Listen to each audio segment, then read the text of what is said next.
I bet you for the most part, most of you, in most cases, haven't even thought about quite a few homeownership benefits that are out there for you. So today, I'm talking all about it.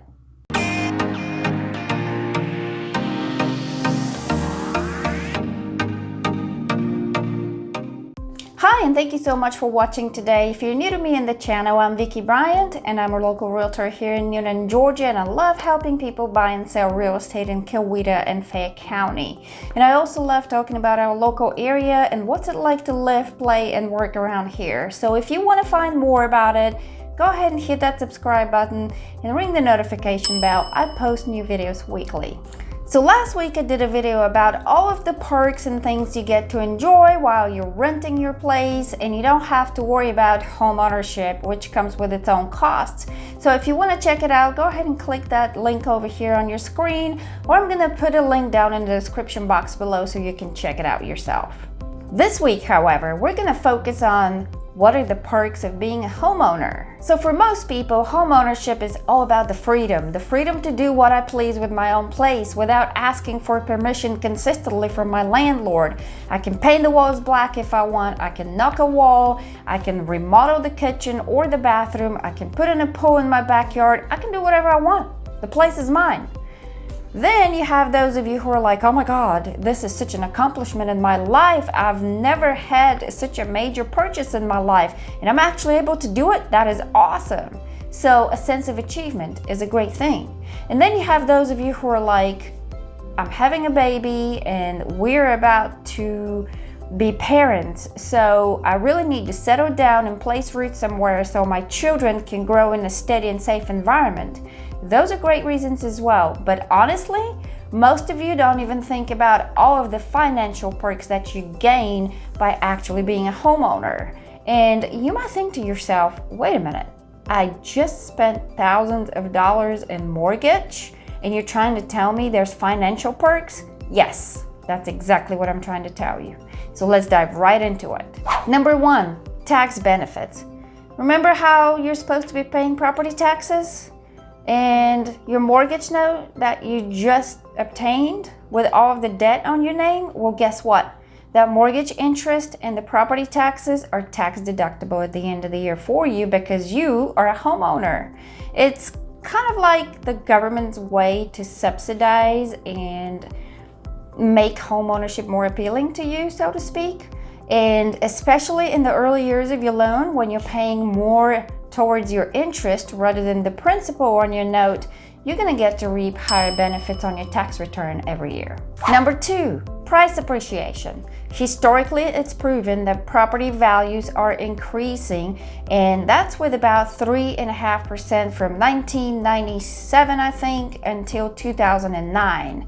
And here recently, I just put some numbers from my local MLS just the other day, and homes in Coweta County have appreciated at 15,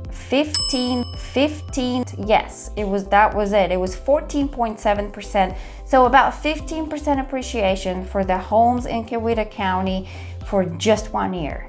Now, are you going to see those crazy rates of appreciation going forward? Most likely not. But even if you take the 3.4%, that's quite a big deal. And it might not seem to you like it is, but if you look at it from the perspective of a 30-year loan, that's actually a huge deal.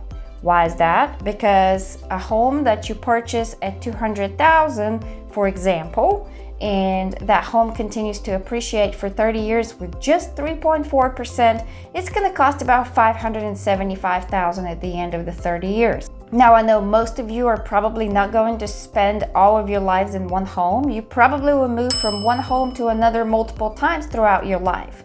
But guess what? That appreciation rate is a gain for you and your equity in your home. Number three, inflation hedge. What do I mean by that? So we know that the Federal Reserve is controlling the interest rates and keeping them down so that they can actually battle inflation. But eventually we're going to experience inflation. And when inflation happens, the price of everything around you goes up, including your home. So if you have this asset that you can hold on to, It's basically the best way to protect your investment dollars in the long run.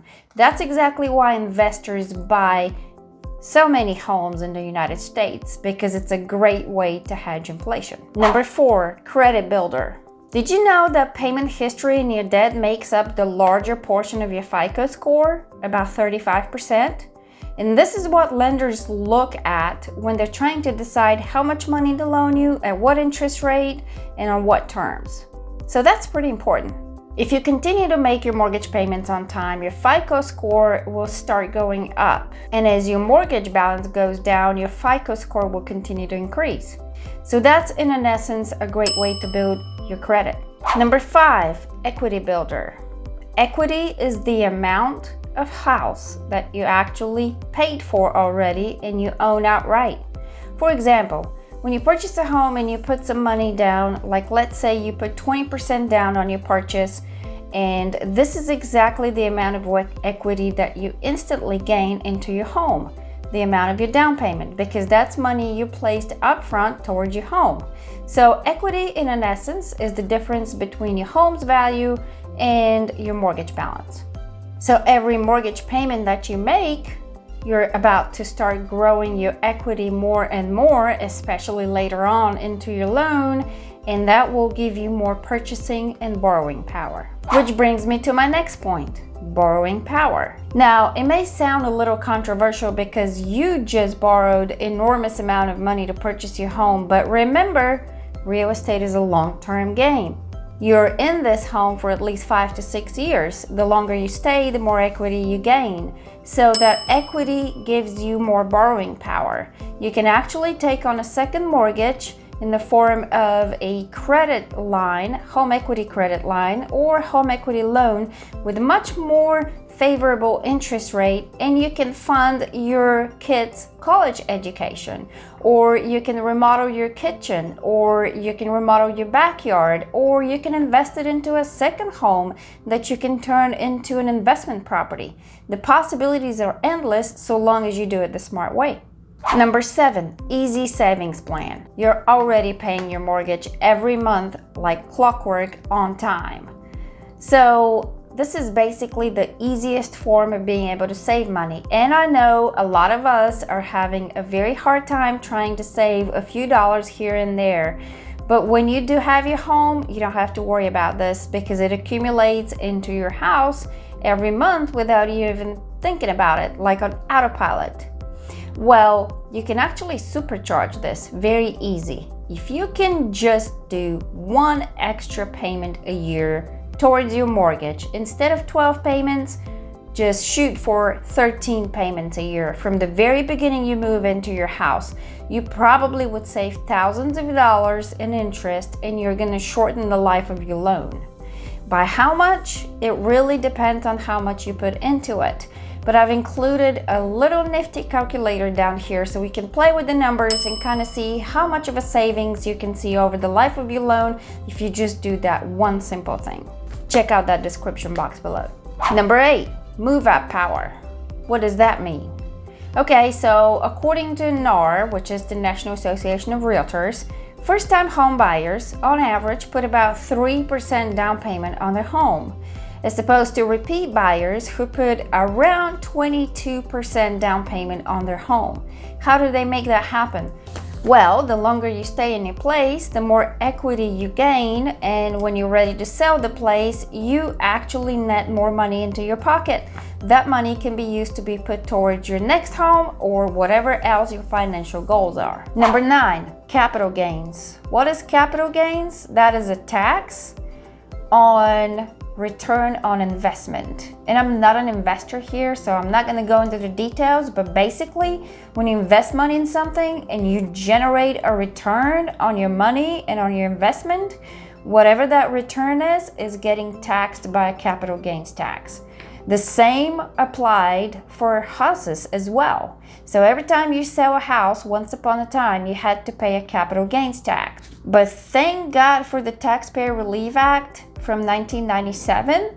All homeowners are exempt from capital gains when they sell their place, up to $250,000 for a single filer taxpayer and $500,000 for a married couple.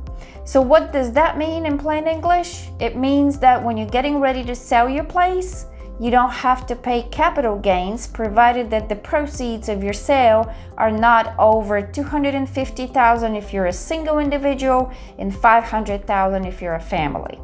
So in other words, unless you own a mansion, you're probably not going to be paying any taxes on the sale of your home.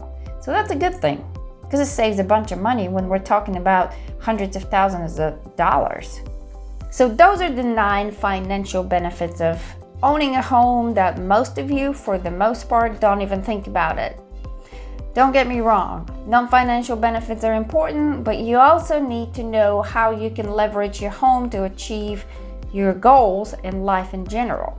I hope you guys enjoyed this video, and if you did, please hit that like button, and if you haven't already, go ahead and subscribe to my channel. I post new videos weekly. If you have any questions, please drop them down in the comments. I'll be more than happy to answer those. And if there's any other topics that you would like to see a video on, please drop that in the comments as well, because I'm doing those videos for you and with you in mind. As usual, thank you so much for watching, and I will see you next week.